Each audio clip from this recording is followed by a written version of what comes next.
Bueno, todos sabemos que en el horizonte de la industria de los hidrocarburos de Argentina tenemos por delante el mercado externo. Es decir, Vaca Muerta, la expansión de la producción de petróleo y de gas nos pone en una posición exportadora que es súper favorable para la macro, pero que enfatiza más la dependencia que tenemos y la importancia de los precios internacionales en los mercados de hidrocarburos, en los mercados de petróleo y gas, que son clave, ¿no? Muchas veces nosotros discutimos nuestras cuestiones internas, nuestras regulaciones, que sin duda son importantes, pero los petroleros saben que lo que ocurre en los mercados internacionales, lo que pasa finalmente con los precios del petróleo y del gas también, es clave para los proyectos, es clave para la rentabilidad. Nosotros estamos enfrentando este año, se mencionaba en el panel anterior, precios más bajos que los que tuvimos en años previos, especialmente en el 2024. Entonces, con un crecimiento, con un esfuerzo de crecimiento de la industria en términos de volúmenes y de exportaciones, fundamentalmente de crudo, probablemente el aporte en divisas de este año de la industria favorable y en contraste con lo que fue en los años deficitarios hace algún tiempo, bueno, no vamos a poder aportar más divisas porque va a haber una combinación de precios y cantidades en donde los volúmenes crecen, pero los precios han tenido una tendencia del crudo declinante. La buena noticia es que Argentina, por decisión política, por el cambio en la ley de hidrocarburos, está convergiendo en sus precios domésticos a las paridades de exportación. Es decir, empieza a ser un mercado en el cual nuestros precios internos se mueven con los riesgos al alza y a la baja de los precios internacionales. El mercado de gas es un mercado menos arbitrado, es un mercado en donde uno puede ver en el mundo precios distintos en los países que son más importadores de LNG que en los países productores y exportadores como Estados Unidos. Allí tenemos cierta estabilidad reciente en los precios, pero también tenemos que saber que son mercados muy volátiles, ¿no? De cara a nuestro esfuerzo y nuestros proyectos que afortunadamente se están concretando de exportación de LNG, estamos lidiando con mercados con mucha volatilidad en el mundo. Estos simplemente son proyecciones de el Short Term Energy Outlook de la Agencia de Energía de Estados Unidos. ¿Y por qué lo muestro? Porque en sus últimas publicaciones lo que estamos viendo es precios del petróleo para el año 2026 verdaderamente bajos, ¿no? Por debajo de los $60, que implican paridades de exportación desde la Argentina reducidas respecto a los precios con los que hemos convivido en los últimos años y en la actualidad. Y entonces eso le mete al esfuerzo interno de Vaca Muerta, a los gobiernos, al gobierno provincial con las regalías, al gobierno federal con los derechos de exportación, presión para mantener la competitividad de Vaca Muerta y de la industria, también de la industria convencional, que es la que más sufre, aún en un entorno de precios internacionales en baja. Fíjense cómo este gráfico, que simplemente lo que muestra es el salario medio de la industria petrolera en Argentina reflejado en barriles Brent. Es decir, que combina el efecto de lo que hemos tenido, que es precios que bajan en el mundo y costos que suben en la Argentina. Y eso significa que para pagar los sueldos cada vez necesitamos más barriles. Entonces a la empresa cada vez le quedan menos barriles para otras cosas. Y esta presión simultánea de costos en alza, de apreciación cambiaria y de precios internacionales de exportación y por ende precios domésticos más bajos, bueno, es un desafío importante, en particular para la industria convencional, que a veces no tiene la productividad que sí tiene Vaca Muerta y que sí puede pagar estos costos Vaca Muerta, ¿no? Ahí hay un esfuerzo muy grande en donde, de nuevo, las políticas públicas tienen que contribuir a sostener esa actividad, porque si no, esta tenaza sobre la rentabilidad puede ser letal en términos de nivel de actividad. Ahora, creo que es interesante hablar, porque a veces en el panel anterior se preguntaba qué tenemos de distinto. Y se habla mucho del equilibrio fiscal, que es muy importante. Yo quiero hablar de algo que es muy relevante para los precios de la energía y para el mercado energético argentino, que es el vínculo entre estos precios internacionales y los precios locales de la energía, que tiene que ser un vínculo fluido, consistente. No podemos volver a los momentos en los que a través de medidas formales o de la intervención informal de YPF o de mecanismos de todo tipo, se quebraba la necesaria relación entre los precios internacionales y los precios locales, en particular en el mundo de los hidrocarburos, ¿no? Vean en este gráfico cómo a partir del acuerdo con el fondo y a partir de que la política cambiaria argentina cambió y salimos de una regla fija, que era este famoso crawling peg, en donde el tipo de cambio oficial se iba moviendo una regla predeterminada, y salimos un esquema bastante más sano, todavía de manera parcial, levantando parcialmente el cepo y yendo a un esquema de bandas en donde el tipo de cambio fluctúa. Y ahí tienen como, por un lado, se eliminó la brecha y tenemos un tipo de cambio que se va moviendo al principio en el centro de la banda y luego hacia arriba, como tiene que suceder cuando hay desequilibrios de alguna manera entre la oferta y la demanda que implican que el tipo de cambio se tenga que mover hacia arriba en este caso, ¿no? Pero siempre dentro de la banda que definió el gobierno. Ahora, lo interesante y lo que yo podría marcar como un ejemplo desde la macro de que algo puede estar funcionando de manera diferente, y lo digo en términos positivos, es que estamos teniendo una depreciación real exitosa, es decir, un movimiento del tipo de cambio que vean que no se traduce, como en otros momentos de nuestra historia, rápidamente en una inflación generalizada, más o menos al mismo ritmo que la depreciación. De hecho, el tipo de cambio real, lo que ven en el gráfico a la derecha, que es el tipo de cambio corregido por la inflación, muestra una mejora muy importante desde el cambio en la política cambiaria. ¿Esto qué quiere decir?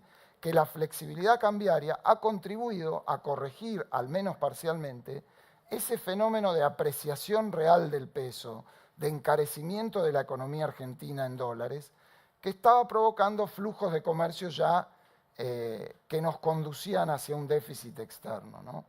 Ahí en la izquierda ustedes pueden ver cómo los movimientos en el tipo de cambio cada mes, el punto que ustedes ven ahí, la depreciación de la moneda cada mes es claramente superior a la inflación núcleo que hemos tenido en cada uno de esos meses. Es decir, tenemos una depreciación real importante, y lo que es interesante, por ahí este gráfico es un poco apabullante, pero es que nosotros en el pasado, cuando Argentina necesitaba tener una depreciación real porque su macro necesitaba que la Argentina modificara sus precios en dólares, en realidad lo que van a ver acá son grandes saltos en esos ejercicios. Es decir, Argentina, para ir hacia un tipo de cambio real más equilibrado, necesitaba hacerlo con un gran salto del tipo de cambio, con una gran devaluación, seguida luego de una gran inflación, para finalmente ubicarse en un equilibrio más sano desde el punto de vista externo. No es lo que está sucediendo ahora. Si vemos el ejemplo acá abajo a la derecha de la experiencia que les mostraba en el chart anterior, tenemos una depreciación real importante, un fenómeno, un proceso de ajuste en los precios relativos importante, con una nominalidad baja, con un movimiento del tipo de cambio moderado, dentro de la banda, sin ninguna disrupción, y con un impacto en la inflación también muy moderado. Ahora, volviendo a la energía, acá a veces uno escucha la discusión pública respecto de este famoso concepto del pass-through, ¿no? Que es cuánto de una depreciación se traslada a los precios. A veces parece que lo mejor sería que fuera cero. No, está mal eso, porque justamente lo que hace una depreciación es corregir precios relativos, es decir, permitir que los precios en dólares se modifiquen relativos, los precios de los bienes que exportamos, los precios de los bienes que importamos, se modifiquen favorablemente respecto a los precios de los bienes que los economistas llamamos no comercializables, ¿no? Es decir, cuando una economía está muy cara en dólares y eso le resta competitividad, la depreciación permite que eso cambie y que eso se corrija y se equilibre. Entonces, cuando tenemos una depreciación como la que tuvimos, los precios de los bienes transables tienen que aumentar. Es decir, que tiene que haber un pass-through. Claramente no del 100%, porque el precio de los bienes que no tienen que aumentar, que se rigen por otras reglas, que yo, el señor de la cochera al cual le llevo el auto en el centro, en Plaza San Martín, no tiene que decir, como quizás dijo o pensó en el pasado, uy, se movió el dólar, tengo que aumentar el valor de la cochera. No, el valor de la cochera va a estar determinado por las condiciones de la oferta y la demanda, y hoy hay un esquema, hay un superávit fiscal, hay una prudencia monetaria que hace que probablemente ese señor no tenga que aumentar ese valor.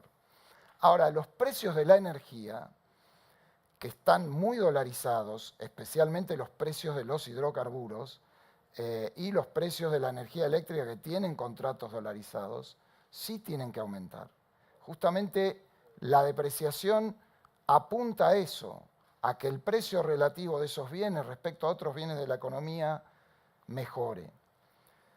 Acá tenemos lo que ha sucedido en los últimos meses, desde marzo a abril. La línea verde es el precio del gas mayorista, que está muy influido, como saben todos los que están en esta industria, por los contratos del plan gas y la estacionalidad que tienen esos contratos. Pero si dejamos de lado eso, vemos que el tipo de cambio, la línea gris, como mostramos antes, ha ido para arriba. En este caso vemos cómo el crudo y las naftas y el gasoil en los precios mayoristas se mueve hacia arriba, pero a un ritmo todavía menor. Por supuesto, también está la influencia del precio internacional del crudo, que como vimos está en baja. Pero este mercado se tiene que mover de manera competitiva. Y si cambia el valor en pesos de la paridad de exportación, porque hubo una depreciación, los precios domésticos, no va a ser en un día, no va a ser en dos, pero de manera relativamente rápida, tienen que acompañar a esa depreciación. Y no porque lo decida el gobierno y no porque lo decida YPF, tenemos que ir a un mercado competitivo en donde las propias fuerzas del mercado generen ese comportamiento. ¿Por qué?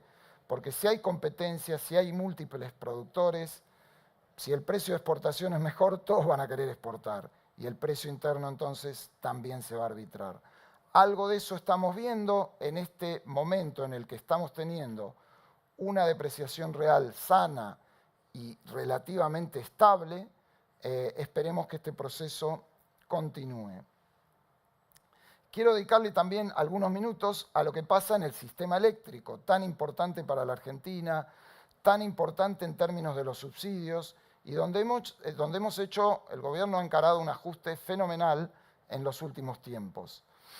En este gráfico lo que tenemos es el precio sancionado, algo equivalente al costo, el precio económico en las barras, y la línea lo que está marcando es lo que llamamos la cobertura, es decir, cómo mes a mes medimos el ratio entre cuánto paga la demanda del costo medio en el sistema eléctrico respecto de ese costo, ¿no? Nosotros llegamos al fin del gobierno anterior a que la demanda, si ven, no sé si con el puntero lo puedo hacer, pero si ven el pico, el valle de la línea gris en el gráfico, la demanda no llegaba a pagar apenas el 20% del costo. Claro, ¿qué pasaba con el 80% restante? Lo tenía que poner el Estado. Lo teníamos que poner en subsidios. Un descalabro macroeconómico y con mucha injusticia desde el punto de vista distributivo. Bueno, eso se corrigió mucho, pero vean cómo en estos últimos meses de la depreciación que les mencionaba antes, la verdad que en el sistema eléctrico no hemos tenido una corrección de los precios acorde con el aumento de los costos porque tenemos contratos básicamente dolarizados en la provisión de energía eléctrica, digamos, de los generadores. Entonces, hemos tenido la barra naranja, precios muy estables, tiene que ver con el invierno, vamos a ver qué pasa ahora en los meses que siguen, con costos que han aumentado. Entonces es un llamado de atención, ¿por qué? Porque bueno, la cobertura, ese ratio entre precios y costos, volvió a caer a niveles de un poquito más del 50%, había estado en el 80%, es decir, ya el margen que quedaba de subsidios era muy bajo. Hay algo de estacionalidad con el invierno en esto, donde suben los costos, pero de nuevo, yo creo que tenemos el desafío hacia adelante de estructurar las reglas para un sector en donde con un mercado de cambios que se va a mover con cierta flexibilidad y que va a hacer los ajustes que la macro requiere, un sector que está básicamente dolarizado tiene que tener la reacción y tiene que tener la respuesta para que esos precios en dólares que cambian, y que en el caso de una depreciación significa que aumentan medidos en moneda local, eso rápidamente se traslade a los precios domésticos. Si no, vamos a nuevamente incubar problemas que en el pasado costó muchísimo solucionar.